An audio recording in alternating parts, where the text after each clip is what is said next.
Bem, agora nessa segunda parte da apresentação, nós já entendemos o que significa contravariância e covariância, certo? Mas a gente quer definir agora um protótipo para covariância e contravariância. E por protótipo, eu quero dizer que quantidades, de maneira fundamental, se transformam de uma forma contravariante ou de uma forma covariante, certo? E os protótipos, para isso, são as transformações de elementos diferenciais, que se transformam de maneira contravariante, e as transformações através de gradientes, através de operação com o operador del, né? A operação do gradiente. Funções escalares que se transformam dessa maneira, elas se transformam de forma covariante, tá? E eu vou explicar agora o porquê, parece ser confuso, mas vamos começar agora com um protótipo de covariância. Então, se a gente imaginar elementos em coordenadas cartesianas, x, y, z, por exemplo, se eu quero representar coordenadas polares, r, θ, φ, em coordenadas esféricas, como coordenadas cartesianas, a gente não pode simplesmente escrever os elementos, as componentes das minhas coordenadas cartesianas como combinações lineares das minhas coordenadas esféricas. A1, 3, φ. E isso não pode, eu não posso fazer isso daqui, porque esses elementos não estão ligados de uma forma linear. Eles não podem se transformar de uma maneira linear, geralmente. Porém, os elementos diferenciais correspondentes, né, que seria dx, dy, dz e dr, dθ, dφ, eles sim podem ser transformados de maneira a escrever um dos elementos da base, como a gente já fez nas sessões anteriores, com combinação linear da outra base. Tá? Então a gente escreve cada elemento da base nas coordenadas cartesianas como as coordenadas esféricas, certo? Então A1 dr mais A1 2 dθ mais A1 3 dφ. Eu posso fazer isso para elementos diferenciais, porque para elementos diferenciais não existe uma distorção no espaço quando eu mudo de uma coordenada para outra, tá? E eu posso reescrever isso daqui da forma inicial, porque a gente sempre vai operar com a forma inicial, para contrair essas operações matriciais. A gente vai ter muitas matrizes na álgebra tensorial, então é muito mais fácil escrever na forma de índices. E eu vou reescrever isto aqui na forma indicial, de maneira que isso daqui vai ser dx1, isso aqui vai ser dx2, isso aqui vai ser dx3, e essa daqui vai ser o meu outro espaço, né? dx1 linha, dx2 linha e dx3 linha. Tá? Então a gente já tem aqui essas coordenadas, esses elementos diferenciais escritos agora na forma inicial, certo?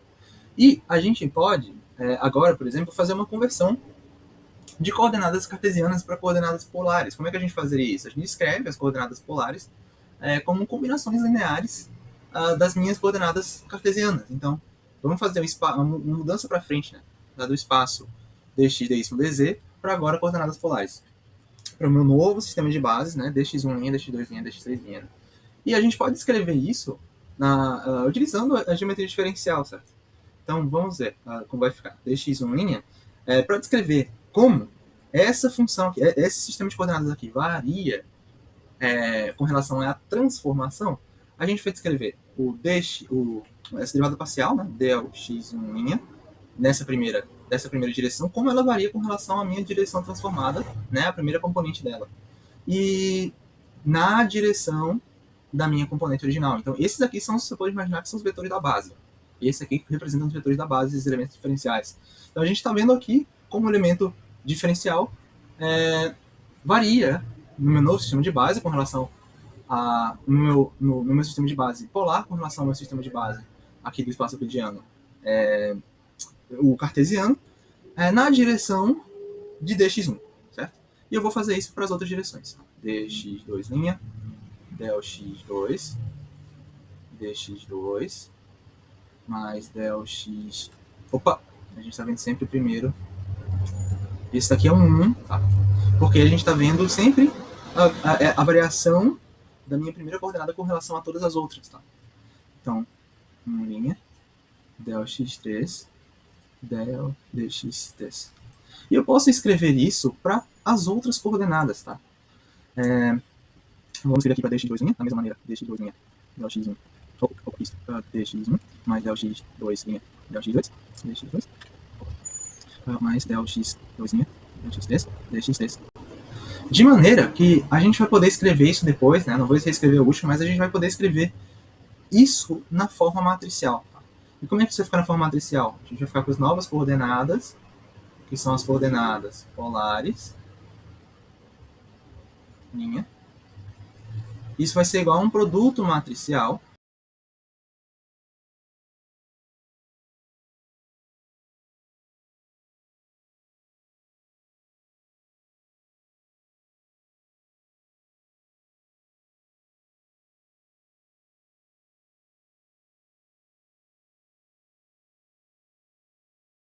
x3.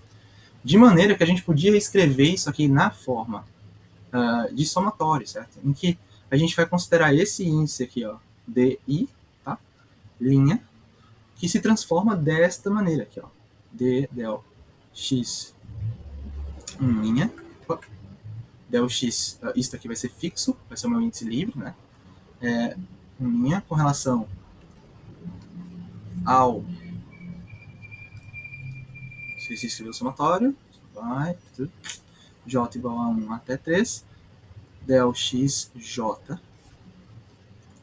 dxj. Então a gente consegue escrever essa transformação com este somatório aqui, né? E cada coordenada vai ser, cada coordenada desse espaço aqui tem 3 dimensões, então i vai de 1 até 3. E a gente consegue escrever essa matriz de transformação da forma inicial, eliminando o somatório para um espaço de muito mais dimensões do que apenas 3. Dessa maneira, né? Transformada dx' vai ser dxi', del xj, dxj. E, bem, isso é interessante, porque isso aqui vai caracterizar a transformação contravariante. Eu já supus antes aqui que isso era contravariante, de fato é contravariante, porque a gente vê que cada elemento que faz parte, né, que descreve essa combinação, essas combinações lineares aqui dos vetores de uma base para outra, eles variam na direção dos vetores da minha base original, tá vendo? Os elementos lineares aqui, eles estão na direção do vetor da minha base original, como a gente pode ver aqui, ó, nesse exemplo. Então aqui nesse exemplo. A gente está vendo que isso está na direção do vetor da base. O que é que significa isso, como a gente viu antes? Significa que na direção da minha base original, da minha base, antes de ocorrer a mudança de base, isso significa que essa é sim uma representação contravariante, como a gente tinha visto aqui, tá? Então, essa representação aqui, ó, contravariante, tá? Quando a gente tem uma projeção paralela aos eixos, tá vendo? Então, veja que os vetores contravariantes, os exponentes contravariantes, estão na direção dos vetores da base. Então, isso daqui vai ser um dx, por exemplo. E aqui vai ser um dy, tá? E isso vale para bases quaisquer. Isso aqui vale para bases quaisquer. A gente já sabe que para bases ortonormais do espaço euclidiano, isso aqui tanto faz a representação covariante quanto a contravariante.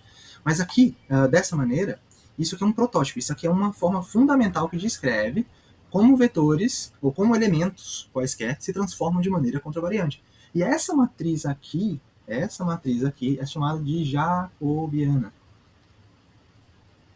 que já é conhecida do cálculo 2, né? Ela que define o determinante dessa matriz, por exemplo, é o que define aquele elemento lá da esfera, das coordenadas polares, R, dr, dθ. Né? Esse R vem do determinante dessa matriz, no caso, aqui para 2 dimensões na conversão de coordenadas, né? Então é um elemento diferencial.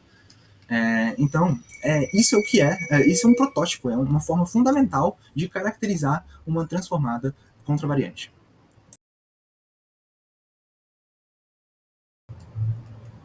Bem, agora que nós definimos o protótipo de contravariância, né, de uma transformação contravariante, em coordenadas contravariantes, vamos definir agora o protótipo de covariância, certo? E só lembrando, mais uma vez, da sessão anterior, que a covariância, né, as coordenadas covariantes, no caso de um vetor, elas vão estar na direção do meu vetor da base dual, né? De um vetor da base dual, por exemplo, qualquer, que vai ser subscript aqui em cima, né? Vai ser superescrito esse índice aqui. Então, isso indica que essa coordenada está na direção da minha base dual, que é uma base contravariante, certo? E é isso que a gente vai querer entender agora para prototipar a nossa base, o nosso protótipo, né, de coordenadas covariantes. Né? O que vai definir, o que vai caracterizar esse protótipo? Então a gente vai ver que o que caracteriza isso, né, como aqui a gente viu que elementos diferenciais caracterizam a transformação em coordenadas contravariantes, no protótipo de covariância o que caracteriza isso vai ser o gradiente, o operador gradiente, o operador nabla. A gente lembra lá do cálculo, vai ser del x, del x, mais del y j, mais del z na direção k. Isso aqui vai ser o operador nabla, o operador gradiente. E por que isso caracteriza a covariância, então? Então vamos entender isso. Beleza, se a gente considerar uma função f, por exemplo, essa é uma função escalar, de x, y e z. Né? E a gente quer entender como ela se comporta perante uma mudança de sistema de referência para f em x', y', z'. A gente pode aplicar o operador gradiente dessa função, né, com relação ao meu novo sistema de coordenadas. O que significa isso? Né? Significa que eu vou fazer o gradiente de f, tá, com relação às coordenadas dx'. Né? Que agora a gente vai reescrever aqui na forma inicial, certo? Você lembra lá da forma inicial que as coordenadas que a gente tinha originalmente vai ser dx, dx, dy, dz, né? E vão virar dx', por exemplo, dy' e dz', né? Que a gente pode escrever, mais uma vez, na forma inicial como dx1, dx2, dx3. E aqui, dx1', dx2', dx3', certo? Então, como é que a gente aplica então esse gradiente para ver como essa função escalar aqui ela varia com relação ao meu novo sistema de referência, certo? E o que significa, de fato, esse operador, essa operação gradiente? Então vamos só dar uma entendida nessa, né? Um pouco bem rápido, aliás, vamos passar bem rápido para isso, entender o que significa aplicar esse gradiente numa função escalar. A gente sabe que uma função escalar vai definir uma superfície, né, no espaço tridimensional aqui, z, y, x, certo? E essa superfície, a gente sabe que o gradiente, essa superfície vai ser caracterizada por vetores normal a ela, em cada ponto, certo? Vetor normal. E o gradiente vai ser um vetor tangente na direção de maior crescimento dessa curva, por exemplo. Esse aqui vai ser o gradiente da minha função f. E esse vetor vai ser sempre perpendicular ao meu vetor normal que caracterizava a minha base original, que vai ser dx, dy, dz, certo? Então esse gradiente está na direção perpendicular a ela, ou seja, o gradiente vai ser a minha base dual, vai ser um vetor da minha base dual, que como a gente consegue ver aqui, né? Essa é a base dual. E a base original era essa base é 1, por exemplo. Então o que está acontecendo aqui? Essa é a minha base dx e essa daqui vai ser minha base dx'. Essa daqui vai ser minha base dy', né? Enquanto que essa era a base dy, aqui, por exemplo. O vetor da base dy. Logo, o que está acontecendo aqui no gradiente? A gente está encontrando a base dual, os vetores da base dual, aplicando esse operador gradiente. E isso é muito interessante, porque isso vai caracterizar uma transformada covariante, uma transformação de coordenadas covariantes. De uma forma bem fundamental, né? Então, o operador gradiente faz isso. Então, vamos entender como é que isso acontece, né? Vamos ver as derivadas parciais de forma análoga ao que a gente fez anteriormente para os elementos diferenciais do espaço. Tá? Então, vamos fazer aqui o gradiente da função f, del f, com relação agora à minha nova coordenada. Né? Vamos ver como essa função varia com relação ao meu novo sistema de referência. Mas a gente sabe que a gente escreve o meu novo sistema de referência na forma diferencial como combinações lineares do meu sistema antigo. Então, esses elementos aqui, eles dependem de cada um desses elementos. Tá? Cada elemento aqui do meu sistema de coordenadas novo, do meu referencial novo, ele depende dos meus sistemas de coordenada anterior. Logo, para a gente fazer essa derivada parcial aqui, a gente tem que aplicar a regra da cadeia. Então, vai ficar del f, del x, del f, del x1', isso vai ser igual a del Tá? Isso vai ficar del del f com relação a primeiro, del x, depois del x 1, né, depois com relação a del x 1 e del x 1, mais del f com relação a del x 2, del x 2 com relação a del x 2 linha. Desculpa, del x linha, mais del f, del x 2, del x 3, del x 3, del x 3 linha, né? E a gente vai fazer isso aqui para cada uma das três coordenadas, que nem nós fizemos anteriormente. E de forma que a gente vai obter, né, uma matriz, novamente. Tá? E como que vai ficar essa matriz? Né? A gente só vai organizar esses índices de forma que a gente pode organizar esse del f, né, com relação como a função varia com relação às coordenadas i de índice livre, né, como um somatório. Agora a gente está generalizando, né, para as três dimensões, certo? Através de um somatório. Em vez de escrever todo o resto, eu vou utilizar a notação inicial, o somatório, para fazer isso. Enquanto a coordenada j, de j igual a 1, até 3, certo? De del, vou só inverter isso aqui, né? Tanto faz, como eu vou ordenar isso, vou inverter para ficar mais claro, né? Para a gente conseguir comparar de forma mais clara o que aconteceu com a transformada lá contra a variante, certo? Então aqui vai ficar del x1, del x. Isso daqui, né, varia, ó, 1, 2, 3, está no denominador, que são as minhas coordenadas ó, cartesianas diferenciais, meus elementos diferenciais do originais, certo? Então isso daqui vai ser j, e isso daqui é como ele está variando com relação ao meu novo sistema de referência, que vai ser fixo, né? Vai coincidir, né? Vai ser meu índice livre aqui. E del f com relação a del x, j. Então, isso daqui também vai ser uma matriz, que nem a que a gente escreveu aqui. Só que essa matriz jacobiana vai ser inversa da nossa matriz original. E, de fato, a gente percebe aqui agora que os nossos elementos diferenciais estão no inverso aqui, tá vendo? Os meus elementos diferenciais que antes eram proporcionais, eram diretamente proporcionais, agora eles são no inverso com relação à minha função escalar, certo?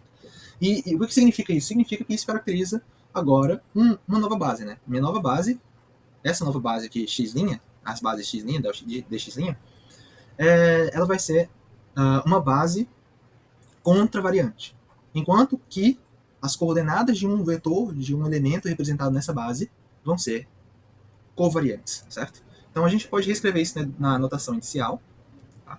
Isso vai ser igual a del xj, del x e', del f, del xj. De tal forma que eu poderia representar um vetor, imagine, coordenadas de um vetor qualquer, A, né, um vetor A, por exemplo. Poderia representar ele aqui nessa base de maneira contravariante dessa forma, por exemplo. Aqui, ó. I, os vetores AI, de coordenada AI, seriam, a linha no caso, né, seriam representados desta maneira. AJ, del, x e linha. E é isso. A gente podia fazer. Isso aqui significa, né, que essas coordenadas são covariantes e essa matriz de transformação é a matriz, né, que vem do meu operador gradiente e que prototipa o conceito de transformação de coordenadas covariantes. Então, e é daí que a gente consegue carregar essas informações para descrever tensores em outros espaços. Né? Então a gente agora consegue caracterizar esses novos elementos que são tensores através das transformadas que eles são capazes de fazer. São transformadas características. E a gente agora consegue representar, por exemplo, um tensor de primeira ordem, que é um vetor, de diferentes maneiras. Né? Na forma covariante e na forma contravariante. E isso é muito importante, porque às vezes é mais fácil, como eu já tinha dito antes, escrever um vetor na forma covariante, representar ele dessa forma, ou na contravariante. Né? Então, é importante entender os protótipos que representam a covariância e contravariância.